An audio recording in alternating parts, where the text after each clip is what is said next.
पहला आज ही के दिन वो इस संस्था में ट्रीटमेंट के लिए आया था। और आप सब लोग मेरे ख्याल से भली भांति जानते होंगे आयुष अस्वाल को। जिन लोगों ने आयुष अस्वाल के साथ ट्रीटमेंट लिया होगा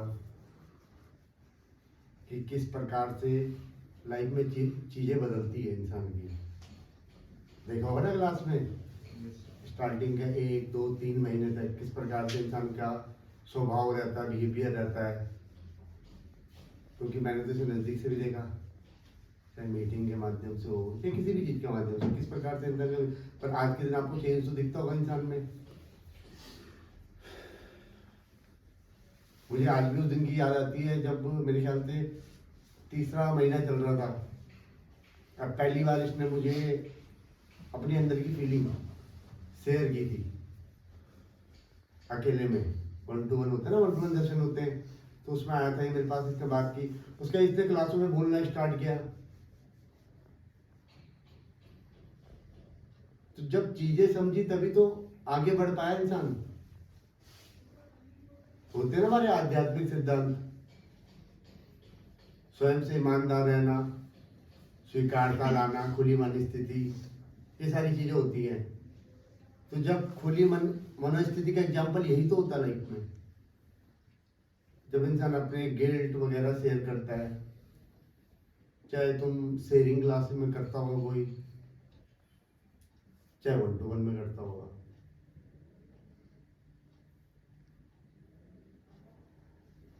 तो इससे अच्छी खुशी की बात कुछ नहीं हो सकती लाइफ में कि आज मेरी लाइफ ठीक भी है, बेटर है पहले से। पहले छोटी छोटी चीजों में गुस्सा हो जाना, किसी की बात ना मानना, तो आज के दिन वो चीजें अपोजिट है ना। गुस्सा नहीं है, चीजें समझता है इंसान, हर सारी बात मानता होगा। बिहेवियर भी आप लोगों के साथ रहता तो आपने देखा भी होगा। ऐसा नहीं कि लड़ाई झगड़े करना किसी से, स्टार्टिंग में रहती है चीजें, गुस्सा सुंदर थी, तो धीरे धीरे करके वो चीजें क्या हुआ, जब इंसान अपने ऊपर काम करता है, जब चीजों को समझने की कोशिश करता है, तभी तो चीजें बदलती हैं। जो इंसान काम ही नहीं करना चाहेगा, उसकी चीज वो चाहे भगवान भी आ जाए तो उसकी चीजें नहीं बदल सकते कभी। क्योंकि एफर्ट जिंदगी में खुद को करना होगा मुझे। बोलते ना कहावत है, ईश्वर भी उसी की मदद करता है जो अपनी मदद स्वयं करता है। तो पहले खुद से आगे बढ़ो, खुद पे भरोसा रखना जरूरी होता है कि हाँ मुझे ठीक होना है, हाँ मैं रिकवरी पे चढ़ूंगा। जब तक मेरा खुद पे भरोसा नहीं हो तब तक मैं कुछ नहीं कर सकता। ठीक है दोस्तों, तो सभी भाई हाथों को जोड़ेंगे, सर को झुकाएंगे और आंखें बंद, और आत्म शांति की प्रार्थना के ध्यान में जाएंगे। आत्म शांति की प्रार्थना बोलेंगे आयुष। हे प्रभु, हमें ऐसी आत्म शांति दो, जिससे कि हम उन चीजों को स्वीकार कर सकें जिन्हें हम बदल नहीं सकते। ऐसी हिम्मत दो उन चीजों को बदल दे जिन्हें हम बदल सकते हैं, और ऐसी सद्बुद्धि दो तुरंत दोनों में भेद जान सके। हाय फैमिली, आयुष है गाइडेड। तो भाइयों, मैं अपनी शेयरिंग करने जा रहा हूँ आज। ये बात तब की थी जब मैं स्कूल टाइम में था। स्कूल टाइम से छोटे से मतलब मेरे ना बड़े दोस्तों के साथ रहना, उनके साथ घूमना, उनके जैसे करना शौक पूरे, मतलब वैसे ही मतलब अच्छा लगता था मुझे ना। छोटे से ही उनको देखना, बड़े लोगों के साथ, उन पे गाड़ी है, वो ऐसा कर रहे हैं, वो ऐसा कर रहे हैं, वो सिगरेट पी रहे हैं, वो ये कर रहे हैं। तो धीरे धीरे करके स्कूल टाइम में 7th 8th की बात थी जब मैं धीरे धीरे शौक के तौर पे इस चीज में गया था। मतलब शौक के तौर पे मैंने सिगरेट पीना शुरू करा। धीरे धीरे करके मैं देखा देखी मैं अल्कोहल में गया। फिर धीरे धीरे करके जब मैं अल्कोहल में जाने लगा तो संगति और खराब होती गई। मतलब ना थोड़ा थोड़ा करके अपने एज ग्रुप के लोग से दूर होकर बड़े लोगों के साथ रहना शुरू करा। उनके साथ रहना शुरू करा तो फिर एडिक्शन मेरा चेंज हुआ। अल्कोहल से सूखे नशे में गया, सुल्फा चरस में गया। उससे ये होता था कि घर में पता नहीं चलता था कभी, ना स्मेल की दिक्कत ना कुछ। स्टार्टिंग में तो घर वालों को पता भी नहीं चलता था कि मैं नशा करके आ रहा हूँ। धीरे धीरे करके जब डेली आंखें वैसी होने लगी, छोटी छोटी आंखें लाल होने लगी, घर वालों को भी कहीं ना कहीं शक हुआ। उस टाइम भी बहुत सी वो हुई, घर में कलेश सा होने लगा, लड़ाई झगड़ा करने लगा मैं, मतलब बहुत उस तक चले गया था मैं, मतलब ना बहुत हद तक गिर चुका था, मतलब धीरे धीरे। उस टाइम स्कूल टाइम की बात थी, मेरी 9th-10th की बात थी, जब मेरे को ना जॉइंट के साथ साथ जब उससे कुछ होने नहीं लगा तो मैं स्मैक में भी चले गया था। 9th-10th की बात थी ये। तो 9th-10th के टाइम पे ये होता कि मैंने 10th में ना स्कूल जाना ही छोड़ दिया था। और स्कूल जाना भी ऐसे टाइम पे छोड़ा था कि मेरे बोर्ड एग्जाम नजदीकी थे, मतलब 2-3 महीने रह गए थे और मैं स्कूल ही नहीं जाता था।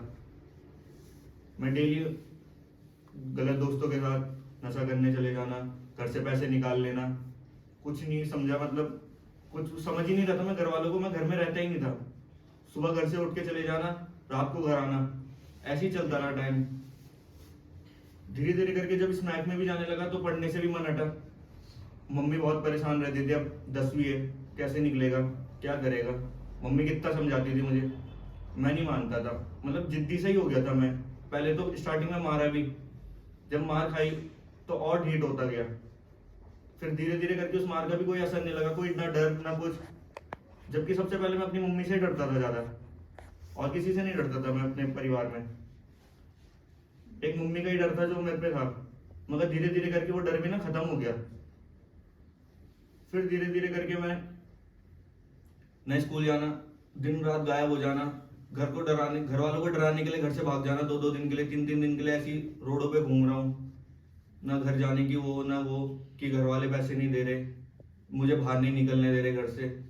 ऐसी ऐसी चीजें बहुत चली। फिर कैसे ना कैसे करके मम्मी, मतलब दिन रात मम्मी रात भर नहीं सोती थी मेरे बोर्ड के एग्जाम के टाइम पे ना, चाहे मम्मी हो चाहे मेरी दादी हो, वो रात भर नहीं सोते थे। वो मेरे को बार बार, मैं नशे में इतना रहता था, वो मेरे को बार बार उठाते थे कि पढ़ ले पढ़ ले। जैसे तैसे करके मैंने अपनी ये 10th निकाली, चाहे मैं अच्छे नंबर से पास नहीं हो पाया, मगर हो गया था मैं उस टाइम पे, लॉकडाउन के टाइम पे 10th निकाली। उसके बाद फिर ऐसे ही चलते चलते मेरे को मेरी मम्मी ने अपने पापा के यहाँ भेज दिया। वहां भी मैं स्टार्टिंग में कोरोना के टाइम पे थोड़ा टाइम ठीक रहा, मगर धीरे धीरे करके फिर अपना शहर ज्यादा दूर नहीं रहा, तो फिर धीरे धीरे करके पैसे आने लगे। फिर मैं अपने शहर से सामान अपने वहां मंगाने लगा जहाँ मैं रह रहा था। फिर वहां मेरी और दोस्तों से वो हुई, उन दोस्तों के साथ रहने में ऐसा हो गया कि मतलब किसी चीज की वो ही नहीं पड़ रही थी, परवाह ही नहीं थी कि यार मेरे लिए क्या सही है, मेरे लिए क्या गलत है, मेरे लिए कितना कुछ कर रहे हैं। तब भी मैं उन चीजों को नहीं समझ रहा था, और उल्टा उन्हीं को ही गाली गलौज करना, बहस करना, लड़ाई झगड़ा करना। 1 साल 1.5 साल मेरा पूरा वहीं गया, जबकि बहुत सारी अपॉर्चुनिटी थी वहां पे, मगर मैंने नहीं करी। धीरे धीरे करके फिर जब मेरा वहां से भी मन वो लगने लगा, जब वो मुझे डांटने लगे, वहां भी डांटने लगे, मैं गुस्से में फिर वापस अपने शहर आ गया। मेरे घर वाले मेरे स्कूल तक शिफ्ट करा रहे थे, मगर नहीं, मैंने कहा नहीं, मैं यहीं से पढ़ूंगा। ऐसी बहाना करके मैं वहां से भी आ गया। 11th मेरी ऑनलाइन क्लास थी, 11th तो ऐसी चली गई। 11th में फिर मेरे सारे उसमें कंपार्टमेंट थी, वो मैंने फिर से दिए, दोबारा कैसे ना कैसे करके घर वालों ने कुछ ना कुछ करके 11th में भी पास करवाया। उसमें भी वो नहीं थी उम्मीद कि पास हो जाएगा, 11th में भी रिपीट कराने के लिए कह रहे थे। फिर 12th में गया, 12th में भी बोला कि मैं 12th में स्कूल जाऊंगा। एक दिन गया, उसके बाद पूरे साल ही स्कूल नहीं गया। लास्ट के 1 महीने स्कूल गया मैं। लास्ट के 1 महीने में भी क्या ही सीखता मैं, जब पूरे साल ही नहीं गया तो 1 महीने में कुछ नहीं सीख पाया। फिर मेरे स्कूल वालों ने कैसे ना कैसे करके मेरे को एग्जाम में भी बिठाने की वो दे दी थी परमिशन। पहले तक तो वो मना कर रहे थे, घर वालों ने बहुत रिक्वेस्ट करी उन्हें, किसी स्कूल में बिठवा दो, मतलब पेपर देने के लिए बिठा दो, बोर्ड में बिठवा दो। उन्होंने कैसे ना कैसे करके मेरे को बोर्ड में भी बिठवाया, तो भी मैं पढ़ा नहीं। मैं अपने एडिक्शन में इतना घुस चुका था, दोस्ती यारी में इतना घुस चुका था कि मेरे को कोई परवाह ही नहीं थी कि मेरा फ्यूचर क्या है, क्या चीज है, मैं कुछ नहीं समझ रहा था। फिर धीरे धीरे करके 12th के पेपर हुए, वो भी सारे नशे में ही दिए। कुछ पता नहीं क्या लिख के आ रहा हूँ, क्या करके आ रहा हूँ, कुछ नहीं। वहां पे भी जाना, थोड़ा सा ऐसी कॉपी खोल के बैठे रहना, फिर सो जाना वहाँ पे। ट्वेल्थ का रिजल्ट आने वाला था, तब भी मैंने घर पे झूठ बोला कि मेरी एक में कंपार्टमेंट आ रखी है। 2-3 महीने बाद तक 2-3 महीने तक तो मैंने बोला कि सही गए पेपर, सही गए। पैसे लिए घर वालों से, बहुत पैसे लिए घूमने के लिए, इधर के लिए उधर के लिए, कि ये वो सब कॉलेज करूंगा जब तक रिजल्ट नहीं आता, ऐसे बहाने बनाए। मुझे तो पता था कि कुछ नहीं होने का इसमें, 12th के रिजल्ट में। मगर 12th का रिजल्ट आया, उसमें भी 3-4 महीने तक तो घर वालों से झूठी बोल के रखा कि मेरी एक में कंपार्टमेंट है, कंपार्टमेंट का पेपर दूंगा। उससे कंपार्टमेंट के नाम से ही कितने बार रुपए लिए, फिर वो भी नहीं था। फिर एक बार आके सच ही बोल दिया कि अब मैं फेल हो चुका हूँ, अब ये बात है।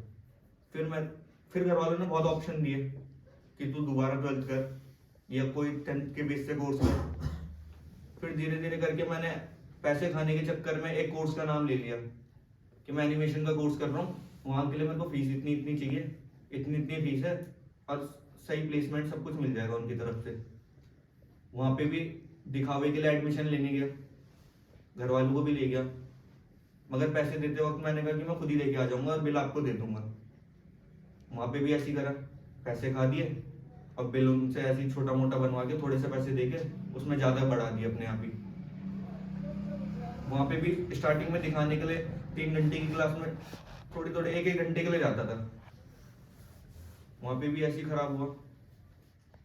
उस बीच में संगति ऐसी हुई कि कई बार जब स्मैक से भी नशा होना बंद हुआ तो दोस्तों ने इंजेक्शन का हाथ दिया कि ये कम पैसों में सही हो जाता है। फिर धीरे धीरे इंजेक्शन में भी दे चली गई उसके हिसाब से। इंजेक्शन में ऐसा हुआ कि जब जाता रहा तो ना अपने पड़ोस से ही, मतलब ना उधार में मेडिकल स्टोर से ये इंजेक्शन लेने शुरू कर दिए थे। तो वो बात घर पे पता चली, घर वाले एक बार के लिए डर गए, अब ये तो कुछ ज़्यादा ही हो गया है। फिर जब अपने शहर में ये चीज़ें बंद हुई तो दूर जाने लगा, यहाँ हरिद्वार आने लगा। कुछ नहीं, सुबह उठ रहा हूँ इधर आ जा रहा हूँ, शाम सुबह उठ रहा हूँ इधर आ जा रहा हूँ, ऐसे ही चलता रहा। काफ़ी टाइम तक ऐसे ही चलता रहा। मैंने कभी ना अपने दोस्तों को ऐसे, मतलब नशा करने के बाद मैंने अपनी ज़िंदगी में कभी किसी को फिट पड़ते हुए नहीं देखा था। मगर जिस टाइम मैंने सबसे पहली बार देखा था ना, वो हरिद्वार में ही हुआ था एक दिन इंसिडेंट। वो भी मैं अपने चक्कर में अपने दोस्त को लेकर आया था। उसकी भी मैंने, मतलब उसको भी मैं अपने घर पे लाके अपने आप ही बुला के मैंने उसको नशा करना सिखाया कि मेरे पे भी पैसे आते रहेंगे और ये भी मुझे करवाता रहेगा। इस चक्कर में धीरे धीरे करके वो भी आगे बढ़ा इसी नशे की लाइन में। उसको मैं अपने साथ हरिद्वार लाया। उसने जब नशा करा ना तो उसे अचानक से ना फिट से पड़ गया, और ये मेरी जिंदगी में पहली बार हुआ था मेरे सामने। आज तक मैंने कभी ये चीजें सुनी है, बस देखी कभी नहीं थी। मगर जब उसके मुंह से झाग झुग आने लगा तो उस टाइम के लिए ना एक थोड़ा डर सा बैठ गया इन चीजों से। मगर वो थोड़े टाइम के लिए डर था, उसके बाद फिर वही नॉर्मल, फिर वही अपने स्मैक में वही जो चल रहा है, नॉर्मल चीजें चल रही है। फिर धीरे धीरे करके जब कुछ नहीं रहा घर पे तो चीजें बेचना शुरू करा। घर वालों को कुछ सोने का बेच दिया, घर का सामान बेच दिया, टीवी तक बेच दी, सब कुछ दे रखा था घर वालों ने, सब कुछ बेच के रख दिया। चोरियां ज्यादा होने लगी जब घर वालों ने अपने हाथ बंद कर दिए पैसे देने से, तो बंदा चोरी करने लगा। धीरे धीरे करके बहुत सी चीजें खराब हुई। रिश्तेदार जो समझाने आ रहे उन्हें गाली गलौज करना, उनसे लड़ाई झगड़ा करना, ये चीजें बहुत आगे तक चली। बहुत समझाने वाले मिले, बहुत वो करने वाले मिले, मगर मैं नहीं समझा किसी से। फिर तो घर वाले, मम्मी ने तो मेरे से बिल्कुल ही हाथ खड़े कर दिए थे। मम्मी ने तो मेरे से बात करनी बंद कर दी थी। मम्मी तो ये बोलती थी कि मेरा तेरा कोई मतलब ही नहीं है। बीच में तो मैंने 6-7 महीने तक अपनी मम्मी से बात तक नहीं कर रखी थी। मेरी मम्मी आती थी जॉब से, चले जाती थी, आती थी चले जाती थी, मुझे कोई फर्क नहीं पड़ता था।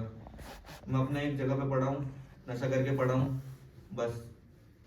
फिर ज्यादा उस चीज के चक्कर में मैं अपनी दादी के साथ रहने लगा कि दादी मुझे पैसे देगी, मतलब से रहता था कि अगर वो कुछ छोटी मोटी चीज मुझे बोल रही है ना समझाने की, तो मैं उन पर बहस कर देनी, गाली गलौज कर देनी, लड़ाई कर देनी उनसे भी। कई बार तो गुस्सों के चक्कर में मैंने बहुत, मतलब गलत सोच होती है ना एक, अपने घर वालों के प्रति बहुत गलत सोच चली गई थी मेरी। कि नहीं मेरे घर वाले गलत है, मैं सही हूँ, मैं नशा ही तो कर रहा हूँ, बस मैं बस ये समझता था मैं नशा ही तो कर रहा हूँ, अपनी गलतियां नहीं देख रहे। जबकि सबसे ज्यादा गलत मैं ही था कि मैंने अपनी चीजों को समझा नहीं। जबकि जो मेरी मम्मी और दादी हैं वो 8-9 साल से ना अलग रहती हैं, वो भी आपस में बहुत कम बातचीत करती हैं, बहुत कम। तो मैं उन चीजों से ना फायदा उठाने लगा कि मम्मी को ये बोल दिया कि दादी मुझे कुछ नहीं दे रही, और दादी को ये बोल दिया कि मम्मी मेरे को कुछ नहीं दे रही है। तो वो दोनों से मिलके चीजें लेना, छोटी सी सस्ती सी चीज आ रही है तो उसे बहुत महंगा बता देना, ऐसी काफी टाइम तक चलता रहा। फोन बेच दिया, सब कुछ बेच दिया था, घर वालों के जेवर बेच दिए थे। तो कुछ टाइम बाद ना मेरे घर पे ऐसे रेनोवेशन का काम चला, तो मैंने वहां से भी बहुत पैसे, मतलब जो पैसे आगे बढ़ाने थे मेरे को, जो जिस काम के लिए दे रहे थे, थोड़ा भरोसा भी करा था, मगर मैंने वो भरोसा भी तोड़ा। जो पैसे आगे देने थे वो चीजें भी छोड़ दी, वो अपना भी खा दे रहा, ना उसको पैसे पहुंच रहे ना कुछ, और घर वालों के अलग खर्च हो रहे, मतलब बहुत सी वो हो गई थी। फिर धीरे धीरे करके 2023 आया। 2023 में 2017 के टाइम पे मेरा, मतलब नहीं 2022 में मेरा दिसंबर के टाइम पे बहुत भयंकर एक्सीडेंट हुआ था। उससे घर वाले और डर गए थे जब उन्होंने फोटो वोटो देखी एक्सीडेंट में, जब कार वो पलट गई थी नशे के कारण, उससे भी घर वाले बहुत डरे। फिर मैं 15-20 दिन मुश्किल से घर भी नहीं रहा। मैं उस दिन, उसके अगले दिन ही बाहर निकल गया था, मेरी चोट लगी हुई, मैं अगले दिन ही घर से बाहर निकल रखा हूँ। घर वालों ने सोचा कि इसकी हालत ज्यादा ही खराब हो रही है, और वो कुछ बोले तो मैं उनको गाली गलौज करूँ, वो मेरे से बात भी ना कर पाए, ना मैं उनसे कोई बात कर पाऊँ, हम आपस की कोई बात ही नहीं कर पाते। हम तीनों ना अलग अलग से रहने लग गए थे। मैं अपने अलग, अपने किचन में बना रहा कुछ अपने लिए, मुझे कोई मतलब ही नहीं मेरे घर वाले खा रहे नहीं खा रहे, क्या सोच रहे हैं, क्या कर रहे हैं, मुझे कोई मतलब ही नहीं था। वो सिर्फ मेरी उसमें चिंता में रहते थे। रात रात को घर से निकल जाना, 4-4 दिन तक घर से गायब रहना बिना बताए, ना फोन करना ना फोन उठाना, सिर्फ उनको डराने के लिए कि तुम मुझे पैसे नहीं दे रहे। फिर धीरे धीरे करके 2023 आया, उसमें भी ज्यादा ही हालत खराब होने लगी। उस टाइम मेरे को बहुत लोग समझाने आए, मैंने किसी की नहीं मानी। धीरे धीरे करके घर वालों को एक दिन ये डिसीजन लेना ही पड़ा कि इसे अब भेज देना चाहिए नशा मुक्ति में। तो जब मुझे पिछले साल नशा मुक्ति में भेज दिया था, उस टाइम पे भी जब मैं पहले दिन वो आया, मैं बहुत ड्रामे से करने लगा। आते हुए जब घर से निकल रहा था बहुत चिल्लाने से लगा। फिर मैं नशा मुक्ति आया, कुछ दिन डिटॉक्स में रहा। डिटॉक्स में भी मैं अनसटी बातें कर रहा था, जो डिटॉक्स ड्यूटी थी मेरी, जो थे उस टाइम पे, उनको बोल रहे कि मैं ऐसे कर देता हूँ, मैं वैसे कर देता हूँ। उन लोगों ने भी उस टाइम पे हौसला ही दिया, एक सहारा है मैंने वो। धीरे धीरे करके मैं फैमिली में हुआ, घर वालों के लिए बहुत गुस्सा था, बहुत गुस्सा था, मतलब कि ऐसा कर दूंगा वैसा कर दूंगा, बहुत गलत गलत सोच चलती थी उस टाइम पे ना। स्टार्टिंग में जब मैं फैमिली में आया 1 महीना, मैं कुछ समझता ही नहीं था। जो चीजें ये 12 कदम 12 परंपराएं, मैं कुछ नहीं समझता था। मैं ना यहाँ पे शेयरिंग करता था, जो पुराने लोगों ने पता होगा, मैं शेयरिंग करने के लिए भी मना करता रहता था। आज नहीं कल नहीं, धीरे धीरे करके 2 महीने हुए। 2 महीने में भी कुछ नहीं, घर वालों को पूछना, जब वो मिलना है तो भी मैंने कुछ नहीं बोला, मुझे घर ले जाओ, मैंने ये बोला। उनका डिसीजन भी सही था मेरे लिए। अगर मैं उस टाइम क्या पता घर चले जाता तो क्या होता, फिर वही हालात हो जाते। धीरे धीरे उन्होंने भी दिल मार के रखा ही कि कोई नहीं, ठीक तो हो जाएगा। धीरे धीरे रहा, 2-3 महीने हो गए थे, 3-4 महीने हो गए थे, तब मैं ढंग से सबसे बात करने लगा। जो हमारे सर लोग हैं, 3-4 महीने बाद मैं उन लोगों से बात करने लगा कि ऐसी ऐसी दिक्कत है, ऐसे ऐसे मैंने काम करे, ऐसे ऐसे मैंने गलत सोच रखी अपने घर वालों के प्रति। धीरे धीरे करके गुस्सा भी था एक बहुत, गुस्से के चक्कर में भी बहुत, मतलब हार कलेश करे मैंने। यहीं मैं कितनों से भिड़ गया था। जब मैं स्टार्टिंग में आया था तो मैं बहुत, सबसे मतलब बहसबाजी करना, छोटे को छोटा नहीं समझना, बड़े को बड़ा नहीं समझना। धीरे धीरे करके उन चीज़ों को समझा, वैल्यू समझा अपने घर वालों की, हर चीज़ की वैल्यू समझा उस टाइम पे। धीरे धीरे करके घर वाले मिलने आए, उनसे भी थोड़ा अच्छा लगा मिलके। 6-7 महीने तक तो मतलब मन में रहता ही था कि मैं घर कब जाऊंगा। फिर धीरे धीरे ऐसा हुआ कि खुद ही से लगा कि नहीं, अब तो इससे दूर रह के ही सही रहा जाएगा, नहीं तो फिर पुराने जैसे हालात होंगे, फिर पुरानी जैसी चीजें होंगी, वही हरकतें होंगी। धीरे धीरे करके आगे गया, महीने बीतते गए, सोचा अपने बारे में क्या करना है क्या नहीं करना। फिर धीरे धीरे रह के यहीं से गलत करी,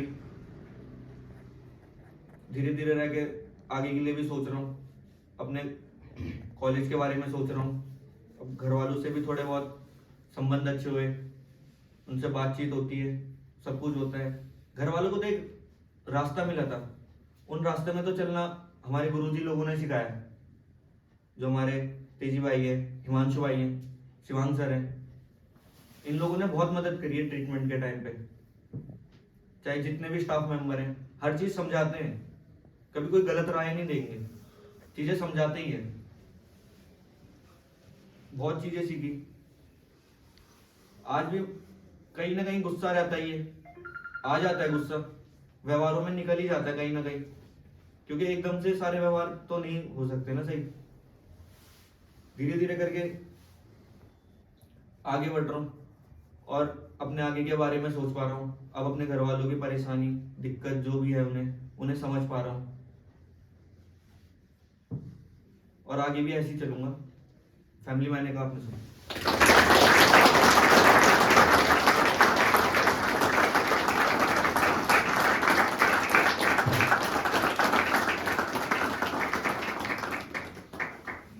किसी भाई का कोई सजेशन? हाय फैमिली, मैं रणदीप एक नशेबाज। हाय रणदीप। सबसे पहले तो आयुष अग्रवाल जी, आपको बहुत बहुत हार्दिक शुभकामनाएं। मैं आपके साथ ट्रीटमेंट में भी रहा हूं, और शायद पुराने मेरे साथ के भाइयों को पता होगा कि हम प्रेम से कान्हा सुवाल बुलाते थे। और कान्हा, सबसे पहले तो बहुत बहुत मुबारकबाद और राधे राधे। और सुझाव मेरा आपके लिए ये है कि आपने लास्ट में शेयरिंग में बात कही कि मुझे इससे दूर रहना, और दूर रहा जा सकता है केवल नशे से। कि जैसे मैंने अपने गुरुजी से सीखा, जो मेरे सामने बैठे हैं, कि गुरुजी ने एक बात कही थी कि नशा तो उसी दिन छूट गया जिस दिन आप इस प्रांगण में आ गए, जिस दिन आप इस संस्था के प्रेमिसेस में आ गए। अब इस नशे से दूर रहना, और दूर रहने का केवल एक ही माध्यम है, वो है नशे से परहेज। आज तक मैं भी इसी चीज पे दौड़ता रहा कि मुझे नशा छोड़ना, मुझे नशा छोड़ना।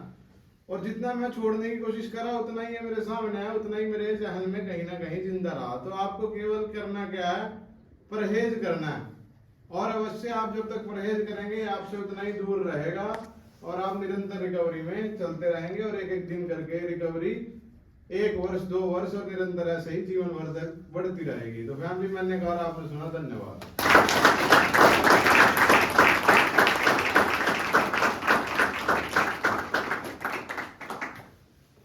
और कोई भाई?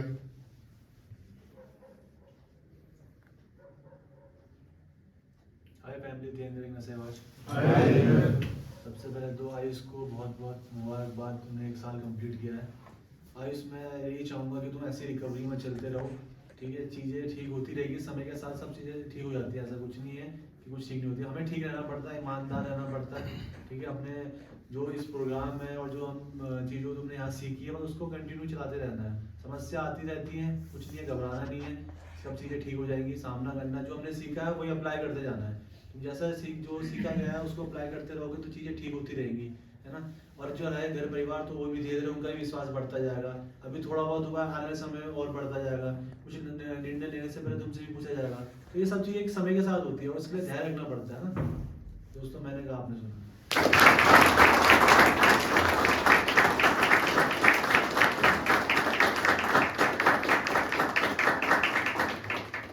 और कोई भाई?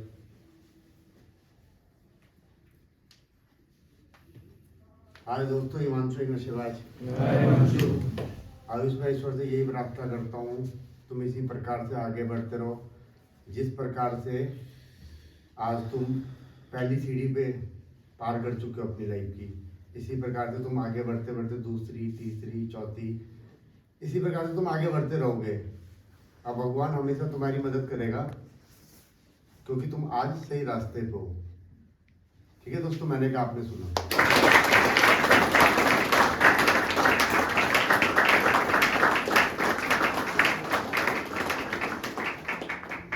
और कोई?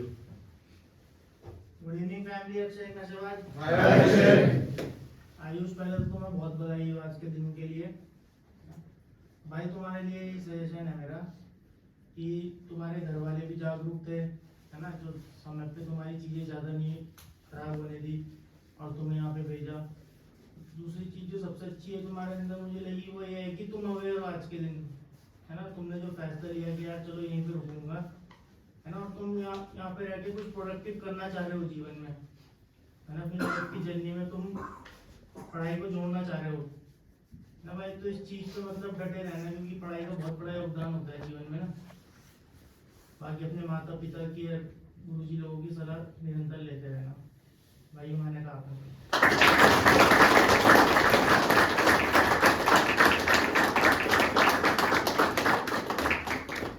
और कोई भाई? हाय फैमिली, में रिपोर्ट वन एक एडिक्ट। आयुष भाई, पहले तो आपको बहुत बहुत कॉन्ग्रेचुलेशन आपके पहली रिकवरी बर्थडे पे। तो जैसे कि आप मेरे ट्रीटमेंट पार्टनर भी रह चुके हो, तो मैंने आपको उस दौर में भी देखा था जब आप आए थे यहाँ पे, और मैंने आपको लगातार तब से लेकर अब तक जब मैं आज आपको देखता हूँ तो मेरे को काफ़ी खुशी होती है कि आपने अपने अंदर इतने अच्छे चेंजेस किए हैं कि आज वो दिखते हैं यार आपके व्यवहारों में ना, वो चीज़ शो होती है यहाँ पे।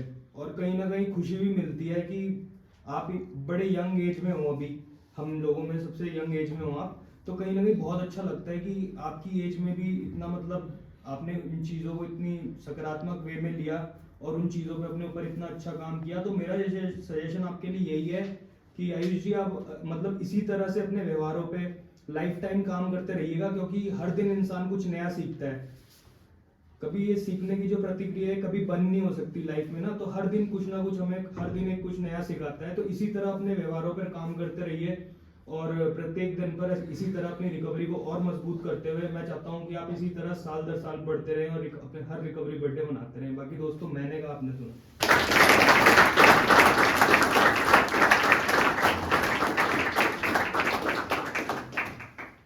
और कोई भाई?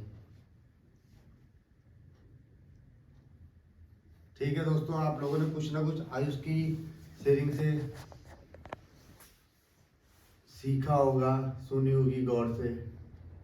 इससे मुझे एक चीज़ की याद आती है, डिटॉक्स में एक स्लोगन रहता है, बोर्ड लगा है, कविता है,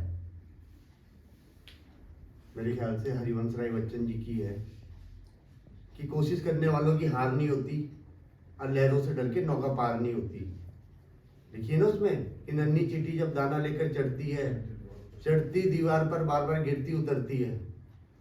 देखा होगा आपने चींटी को चढ़ते हुए कि किस प्रकार से मेहनत करती है, एक दाने अपने से मेरे ख्याल से ट्रिपल भी नहीं कहूँगा, 4 गुना 5 गुना 10 गुना साइज के चीज को लेके, वजन को लेके आगे बढ़ रही है। और जो वो दीवार पे चढ़ती है तो बार बार गिरती है, पर फिर भी वो कोशिश करना नहीं छोड़ती। और हम तो इंसान है यार, एक छोटी सी चींटी अपनी लाइफ में इतना एफर्ट कर सकती है, तो हम क्यों नहीं? हम भी तो कर सकते हैं। क्या नशा छोड़ना इतनी बड़ी चीज है अपने आप में? क्या हम नशा छोड़े नहीं रख सकते लाइफ में? जब हम नशे में थे, नशा ही हमारी प्रायोरिटी था, पर आज तो हम नशे में नहीं है, तो आज तो प्रायोरिटी बदल सकती है, आज तो सोच बदल सकती है हमारी। तो हम क्यों नहीं कोशिश कर सकते?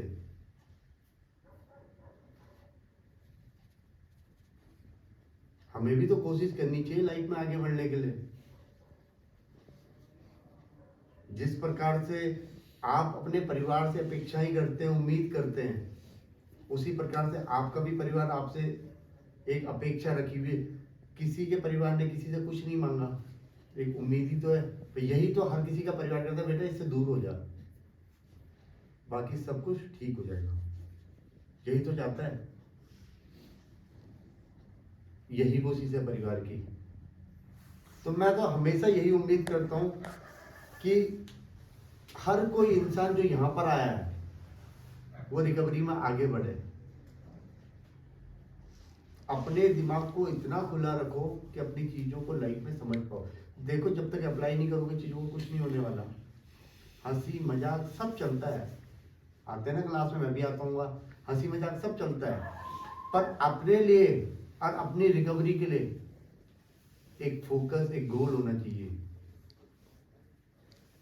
स्वामी विवेकानंद जी की है ना एक कविता जो लिखा उन्होंने कि उठो जागो और जब तक लक्ष्य की प्राप्ति नहीं हुई तब तक रुको मत। ये हमने नशे में भी किया। हम उठते थे जब जागते थे, और जब तक हमारा लक्ष्य क्या था, नशा ही तो था, तब तक हम रुक के हमने सुनी किसी की कभी नहीं सुनी ना, अपने माँ बाप की कभी। कोई समझाता था हम उसे इग्नोर मार देते थे। तो उसी प्रकार से आज के दिन भी अपना लक्ष्य निर्धारित करो, रिकवरी होनी चाहिए। तो हर दिन उठ के हमारे दिमाग में सबसे पहली चीज क्या होनी चाहिए, ईश्वर का धन्यवाद अदा करना चाहिए उस नई सुबह के लिए। और उस दिन का मोटिव क्या होना चाहिए कि आज हमें इससे दूर रहना है। तभी तो इसी प्रकार से हम आगे बढ़ पाएंगे जिंदगी में, जीवन में। ठीक है दोस्तों? सही भाई, हाथों को जोड़ेंगे, सर को झुकाएंगे, आंखें बंद, और आत्म शांति की प्रार्थना के ध्यान में जाएंगे और आत्म शांति की प्रार्थना बोलेंगे। आयुष, हे प्रभु हमें ऐसी आत्म शांति दो, जिससे कि हम उन चीजों को स्वीकार कर सकें जिन्हें हम बदल नहीं सकते। ऐसी हिम्मत दो उन चीजों को बदल दें जिन्हें हम बदल सकते हैं, और ऐसी सद्बुद्धि दो जो इन दोनों में भेद जान सके। धन्यवाद दोस्तों।